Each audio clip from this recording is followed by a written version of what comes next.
Méditation du 25 décembre. La peur de la souffrance. Ne crains pas ce que tu vas souffrir. Voici que le diable va jeter quelques-uns d'entre vous en prison afin que vous soyez éprouvés et vous aurez une tribulation de 10 jours. Sois fidèle jusqu'à la mort et je te donnerai la couronne de vie. Apocalypse 2, le verset 10. Ce message a été donné à l'église de Smyrne en Asie mineure et aux chrétiens de l'époque alors qu'ils subissaient une grave persécution. C'était un message de réconfort et d'encouragement. Restez fidèles malgré la souffrance. Dieu permet la persécution afin de nous fortifier et de tester notre foi. Mais la victoire finale appartient à Dieu. La tribulation des 10 jours représentait les 10 jours de persécution implacable de l'empereur Dioclétien de 303 à 313 après Jésus-Christ. Le christianisme était alors interdit et puni de mort. Cela a duré jusqu'à ce que l'empereur Constantin publie l'édit de tolérance entre 313 après Jésus-Christ qui accordait la pleine liberté de pratiquer la religion. Le texte indique clairement que c'est le diable qui provoque les persécutions.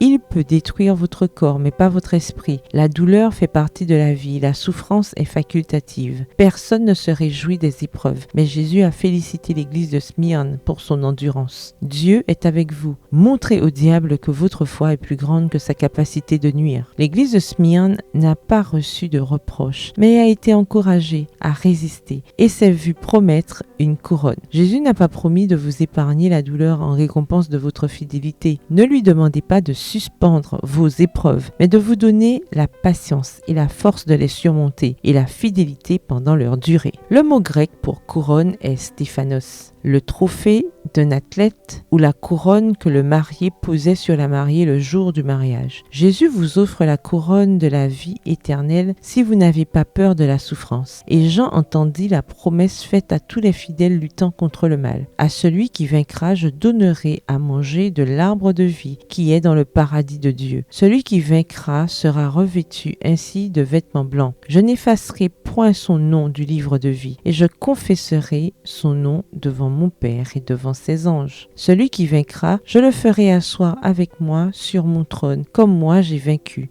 et me suis assis avec mon Père sur son trône. Apocalypse 2, le verset 7, Apocalypse 3, les versets 5 et 21. Résistez et vous vaincrez. Bonne journée et que l'Éternel vous bénisse.